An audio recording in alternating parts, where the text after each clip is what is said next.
Welcome to Forum 360 on Fusion, your PBS channel. Every so often on Forum 360, we turn our attention to this little country, slightly smaller than New Jersey, that gets a Texas-size amount of attention. The only democracy in the Middle East, a country with no oil, but a country that developed the cell phone, voicemail, instant messaging, the defibrillator, and the camera phone chip. Every 2 years, Israel sends the Akron-Canton area their very own ambassadors to stay and live and teach and learn in our communities. For the next year, this area will have the pleasure to host a young Israeli couple, Gili and Uri Hershkovitz, as our shlachim, our ambassadors or emissaries from Israel. Recent college graduates and recently married. They recently came here. Welcome and thank you for coming to Northeast Ohio and for sharing your lives with us and for coming today. Thank you. Thank you. First, take us back to growing up in Israel. First, where did each of you come from geographically within Israel? And if you, let's start there. Where did you geographically come from in this tiny country of Israel? Well, actually, we're both from a very small city called Hod HaSharon, which is a suburb of Tel Aviv.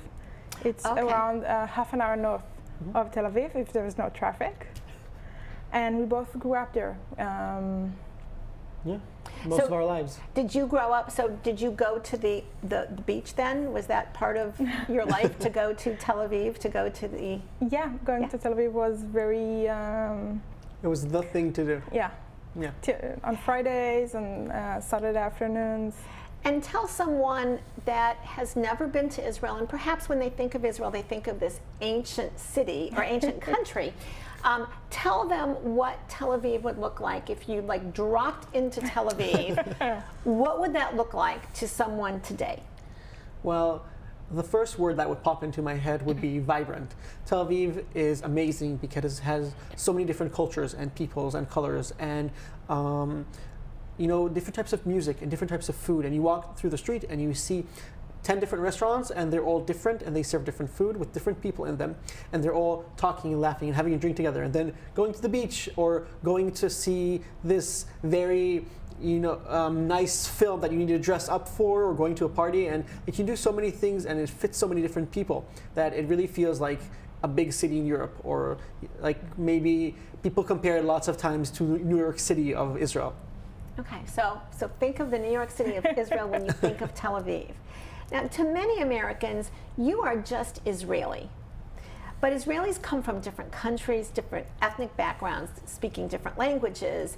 And you kind of touched upon that when you talked about the different restaurants and all the different cultures in Israel that kind of, I think a lot of people just kind of paint it with a broad brush and just say Israeli. So tell us each of your roots so that we can get an idea of what being Israeli means. So take us back 1 generation, 2 generations, 3 generations, and what do we find? So my family, I can say I'm 3/4 from Eastern Europe and a little, around 1/4 from Asia. So my father's grandparents are both from the Czech Republic. My grandmother grew in Prague, and my grandfather from this very small village in the Carpathy Mountains. And they grew up there, and they survived the Holocaust, and they came to Israel afterwards. And they lived in a kibbutz, and they, the way you might imagine it, raising cows and raising chickens, and planting the fields, and afterwards moved to Ashkelon in southern Israel. And my mother's grandparents, one of them came from Poland, and the other, her grandfather came from Yemen, and then they moved to Egypt, and then they came to Israel. And my family, so both my parents were born in Israel, and we moved to the United States when I was young. You'll find Israelis all over the world, and we actually I grew up in Cleveland, just around here. Really? I did. And so when you grew up, it's from what age to what age? From age 4 to age 6.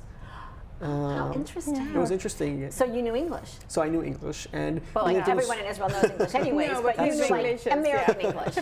Yeah, and we lived in Australia for a while, and then we moved back to Israel. So we had like a chance to go all over, and it's really interesting to see that you really find Israelis all over the world sometimes. There is no place in the world that you can go that you're not going to run into an Israeli with backpack after That's their right. service in the IDF, right? true. I mean, you can go nowhere in this world without running into an Israeli. If you know, if you can like identify an Israeli, right? Yeah. That's you right. probably have a radar that you can identify another Israeli. Yeah, you can recognize them by their shoes. There's a specific type of cherished sandals, which is very Israeli, and their backpack and their shirts from the after army service. You can recognize You can them. recognize. The funniest thing ever pretty is easy. to walk around a foreign country and speak Hebrew, and then someone turns to you and you're like, hey, you're from Israel, what's up? I'm from. Yeah, and you're sure you So- can gossip around of Then you everyone. can 'cause say no anything, one right? understands. And then Yeah. you find an Israeli listening to you. Yes. Yeah. Yes. So tell us about your roots. Well, my family, I'm the third generation who has been born in Israel. So that's almost a Sabra, right? Almost a native. I mean, from your, I mean, you are, but I mean, that's going pretty Yeah, far it's gone back. Yeah. pretty far back. But before my family came from Poland, most of it, and she Now, immigrated. did they come before or after They the came Holocaust? before the Holocaust. Yeah. Wow, they were like smart enough to They get were, out. they were lucky enough to get out. Yes. Yeah, that's right. So it's very a long history of my family living in Israel. Yes, it is. And it's interesting because the difference of origins also paints our family's views on religion lots of times. That's how we feel, at least. Yeah. That the longer you've been in Israel, finish the sentence. You're getting to be a bit more, What we would call secular, yeah. less religious. Yeah, it's not always true. It's true for our families. Okay. But as long as you live in Israel and religious and Judaism is part of your culture, then you don't have to make conscious decision every day to keep it.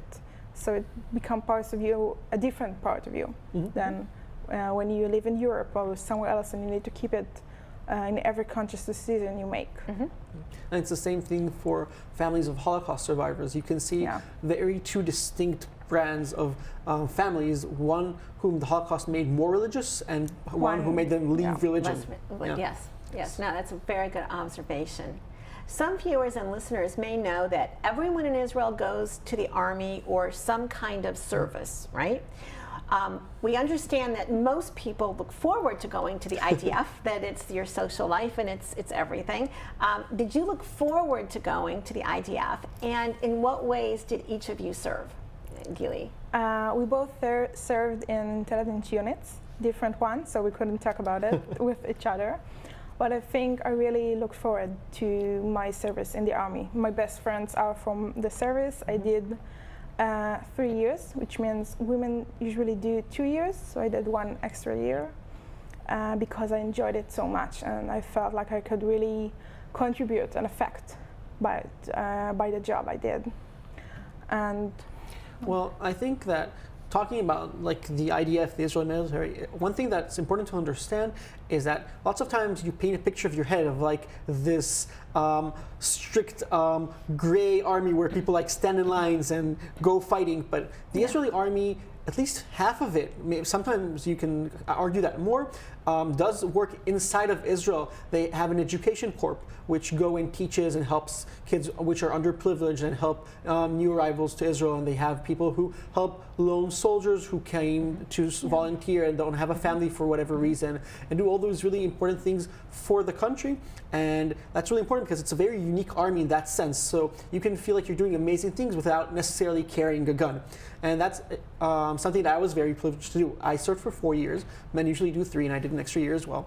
And I served also in an intelligence unit like Gili. I did some really cool work, and you really feel like you can contribute and do some really amazing things. And it was amazing. Can you tell us like anything cool, or will you have to kill us if you tell us? Because there anything that you can tell us that was really cool? So in very, very broad strokes, I was doing satellite work. So you hear about like Israeli advancement in technology. So you like different ways of gathering intelligence. So you can do it through listening or through taking pictures or lots of different things. And one of them is taking photos from space, and you can see different places around the world. And getting a chance to do that, and seeing what happens all over the world, and helping gather information for military operations is amazing. You feel like you're connected to everything, and you know what's going on, and you really feel like you're contributing. Great, thank you. Israel is such a small country, the only democracy in the Middle East. What is one thing you would like a listener or viewer that may not know anything else about Israel? What is one thing you would like them to know about your country, your home country? I think the one thing I want people to know about Israel is how diverse it is. And when Israel first started 70 years ago, there are people from all over the world, for different countries. So we have such a diverse traditions. We have mixed foods and mixed people and mixed holidays that we celebrate. And I think it's really interesting to see the combination between all the cultures. And we're trying to bring everyone together. We don't always succeed in it, but we really try to do it. Okay, and one thing that you think would surprise us about Israel? I think one thing that really amazes me every time I think about it or talk about it is that Israel cares. You see it all over. You see it in the educational system and the health system, which are subsidized to the point where they're almost free. And like you can go and study in a university without any student debt, and it's so easy to go and pursue whatever goal you have. And if you ever are in an accident in Israel, then you go and everything's fine. Like I heard this story. Someone who I just met in the area told me that a friend of his, while on a trip to Israel, got into a really bad accident and broke his leg. And after several X-rays and a surgery, and he got his leg cast, it was like $200 bill. It's amazing to think of, and the fact that Israel sends help all over the world to wherever it needs. There's amazing projects like Israel, and right now when we had disasters in the U.S. and disasters in Mexico, Israel always sends people first because I think this idea of a Jewish and democratic state, the first thing that you can see that jumps is the combination of values and this care for human life, and that really amazes me every time. Thank you. Take us back to your decision to spend 1 or 2, we don't know yet, you don't know yet whether it's going to be 1 or 2 years as shlachim, ambassadors for Israel. What prompted you to want to be shlachim, to leave your homes, your home country and your homes, your families, and come to the unknown, in this case, Northeast Ohio? What prompted you to want to become shlachim? Well, it's actually started, I think, 5 years ago. 5 years. Yeah. When Uri was in the army and he did taglit, birthright, when Jewish young adults from all over the world come to Israel to do a trip to get to know Israel. And later on, he went to a summer camp, Jewish summer camp in Chicago, I think. No, in Michigan. In Michigan. I was confused between both of them. And I looked about the job he did, how he affected those people, how he represented Israel, and I wanted to do it too. So I called Jeffy, the Jewish agency, and told them, hi, I want to go to a summer camp too. And I said, I'm sorry, it's a bit too late during the year. It was around April. But we have something that's called long shlichot, a long year, when you take a year or two, go to a community and talk about Israel, represent Israel. I said, okay, we're going to do it. I called Uri and said, are you ready? We're going to go for a year. And it didn't work. That was 5 years ago. Now, did Akron pick you, or did you pick the Akron Canton area? Did they pick you, or did you pick them? Did you have a choice of other places? How did you get here? So the way it works is that once you decide that you want to be an emissary, you go through a very long selection process to make sure that you're fit for the job, because you. So one important thing to say about Israeli emissaries and not ambassadors, because I think the word is meaningful, is that we're not here to be a politician or to be like a representative, an official representative of Israel. We're here to be ourselves and talk about our experiences and how we view Israel. And I think that's really important because we'd love to talk about Israel all the time, and we'd love to talk about the goods and bads of it. And we're not here to defend it. We're here to have an open conversation about it. I think that's really important. And once you get picked and you're found proper to do this kind of project, then you start the process to find a community that you fit with. So you write your own profile, which Jeffy goes over, and the community who's interested writes a profile, and we compare profiles. And once a match is found or a potential match is found, there's an interview over Skype, after which both sides need to see if this is right for them. If they do, then we're done. If not, we keep searching. We were very lucky because the first community to reach us was Akron Canton, and we fell in love immediately. And we haven't changed our mind since. I'm going to ask you in just a moment what you fell in love with. We've been talking with Israel's Gili and Uri for the next year or two. This area will have the pleasure to host this young Israeli couple as our shluchim from Israel. So tell me, what did you fall in love with in Northeast Ohio? So the first thing that we noticed when we came here was how warm everyone is. Something that we didn't know coming into this kind of shlichut. And you get a picture when you don't live in a country. You always get a picture of it which is slanted in some way because of media, because of what you see on TV. And Americans are sometimes depicted as a little cold. And coming here we were amazed to see how much the community cares and wants us and hosts us and wants to hear our story and wants us to be part of it. Because coming and having no friends, no relatives, no history of this place, and you want to be part of it, and that's so hard to start fitting in. And having been embraced so warmly really impressed us. Well, that's nice to hear. Have you been here long enough to see any misconceptions that perhaps people outside of the United States have about Americans, like cold, okay, or what Americans, perhaps misconceptions they have about Israelis or Israel? Have you been here? You've now been here, what, about 6 weeks? Yeah. Little less. Yeah. Little less than 6 weeks. That's not very long, but long enough for some first impressions. So I'm glad we got you here with our first impressions. Any misconceptions that you had about our country or that you have found people have had about your country? Well, I think it's easier to say, to talk about misconceptions Americans have about Israel because it's immediately jumps up. Yes. I think that because not many Americans know Israelis and know Israel just as a one thing or one picture of Israel. I think there are many people who are shocked to see how complex Israel can be just by telling our stories about how we celebrate our Yom Kippur, which is the day the Jewish people fast, and our different tradition we have to celebrate Pesach. It really made people to realize how many different ways to be Jewish can be in Israel. I also find that when people talk about Israel, then the first thing that pops to mind is the Israeli-Palestinian conflict.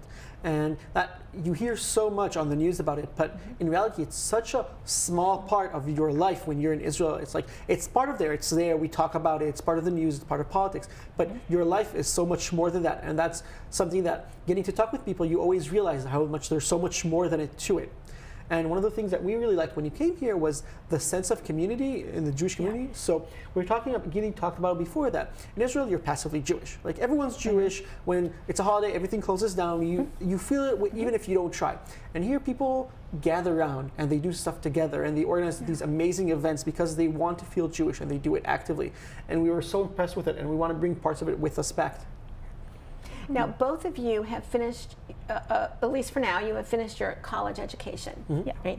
So would you tell us where you went to college and what you graduated in as a major, or how you plan on using that when you go back to Israel? Yeah, that's a very good question. We both finished our bachelor's degree. I did mine in psychology and education, and we just finished his a month before we came in political science and education. And I think education and this field is pretty much the area we want to go towards we still need to decide exactly what we want to do. But I think that's the main So goal. for political science, does that mean that you have a career ahead of you as an elected official? Well, that isn't exactly the plan. I'm leaning towards working in the Ministry of Education. I think there's lots to do and some amazing work to be done, and that's the plan. But going back to your question on how we got here, so we were talking about that it started 5 years ago, and Gili really wanted us to go, and we couldn't get in because we started too late. And seeing as what we studied wasn't the educational field, we decided at the end of just last year, when I was on my last year, that we have to do this now, otherwise it'll be too late. And we kind of finished my degree, I finished everything 2 months before everyone else, and we left everything to come because it was really important for us to be here. And we're happy that it worked out. And that's where we're heading in the future. Now, can you tell us at all, and I'm not talking about like political people, but you're a democracy, but your democracy, like your Knesset, is very different than our Congress, because we basically only have two parties, and you have like 102 parties. It's very different than it's modeled more after England, as I understand. So can you tell us what you feel being a democracy means growing up in the Mideast? Well, I think, as I said before, Israel is a very complex and is built from very different cultures and people from different countries. I think this is part of the reasons why we have so many parties, that everyone feels like he needs his own party to represent himself. That's why it's sometimes harder to form a government, because we need to consider in everyone. But eventually it's a better way for us as an Israeli to really feel everyone has a representation in the government. We have sometimes kind of mean commercials for political candidates, but you guys, I have to say, your last, election, you had the most creative commercials I have ever seen, and kind of humorous. Is that, would you say, an Israeli sense of humor? I mean, babysitter? Yeah. Right? I mean, they were truly the most creative commercials I've ever seen for any political candidate. Yeah, politics are in a strange place in Israel currently. We have a prime minister who many people. So one thing that's important to understand about Israeli politics is that in the end, the vast majorities of Israelis vote on security issues. So you might completely disagree with the president on his views on economics and on immigration, on everything else, but if you feel that he'll keep Israel safe, then you'll vote for him. And that's why sometimes you see commercials during like all the election processes where people try to make fun of someone so he doesn't look as serious and as like strong. And you find some really cute things because of it. Yes. And sometimes it doesn't matter because in the end, the elections, at least this time, ended in a way that I think we could have anticipated, as it's been for a while now. Yeah. Now, you can't vote, like we have in abstention votes where I can vote even if I'm not here during the elections. But you can't do that in Israel, right? Sure. You have to be there. Yeah, only if you're in a mission government, from the government. Yeah, do you think that will change? Well, one of the things that's always interesting to talk about, most people come vote. Like, I think that's not a big issue for Israelis traveling. Lots of people talk about Jewish communities abroad voting in the Israeli elections, and that's a really interesting discussion to talk and open. But generally, I don't think that people need, like Israelis need a vote outside of the state, because most who care come and vote. Yeah. In the minute or two we have left, I'm going to ask you for some just one or two word answers. Is there one place that you want to visit in your time that you're here, whether it's a year or two? Is there one place that you've identified that we have to get to before we go back home? I think except from Disney World. Disney World? And Washington, definitely. Washington, D.C. Washington, D.C. Well, I love hiking. I'm really an outdoors kind of guy, at least half the time. And you have so many amazing national parks. I'd love to go and do some of the national parks like Yosemite and Yellowstone, go to the Grand Canyon and do some hiking and traveling. We have a long list. Is there one person that if you could meet one person while you're here in the States, is there one person that you would want to meet? I think it's going to be very interesting to meet Trump. I must say, I really think it's going to be a good talk to meet him, to talk about the Jewish population here. Have you been here long enough to have a favorite American food? I think Uri has one since he was like 4. His favorite American food is either Pop-Tarts or Lucky Charms. I grew up here as a kid. Pop-Tarts, that really is American, right? I mean, you can't get much more American than Pop-Tarts. That's true. Is there an Israeli food that you miss or that you find that you are making? Is there something Israeli that you miss? The vegetables here are so different. Like an Israeli breakfast always has so many fruits and vegetables in it. Like you get this amazing salad and so many different types of like low-fat cheeses, and that's something that we're really missing here, and we're getting used to. Yeah. Except that I looked up last year the what is it that you guys eat at Hanukkah time? of benyat. Yeah. I looked up calories Yeah. last year. Oh my God. that's bad. It was like amazing. The billions of calories that are eaten in Israel every Right. year. Yes. Just from those. Yeah. Yeah, just from Hanukkah. Because usually Israeli food is like considered healthy, except for Yes. those like 8 days or like Yeah. And just Yes. eat oil. Yes. So we'll save you a few calories at Hanukkah time, okay? 'Cause well, they're Yeah. donuts. It's Yeah. basically the same donuts thing. and our latkes still are not quite as good as I understand, when you get them in Israel. Every few years, Israel sends the Akron Canton area their very own emissaries. For the next 2 years or the next 1 year, depending if we can convince them to stay, this area will have the pleasure to host a young Israeli couple, Gili and Uri, as our shlachim, our educational and cultural messengers from Israel.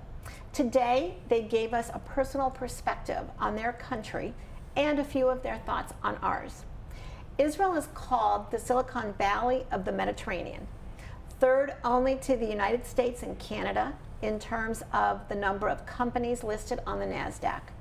We hear about the hot spots, the politics, and we hear about the military. Today we got to hear about two young people who, in many ways, like young people everywhere, have chosen to start their married life here. Thank you for joining us on Forum 360. I'm Leslie Ungar. Forum 360 is brought to you with support from Electric Impulse Communications, Kim and Harvey Nelson, Rubber City Radio Group, Acronist.com, Hudson Cable, Medical Mutual of Ohio, Forum 360 supporters, and the Shaw Jewish Community Center of Akron.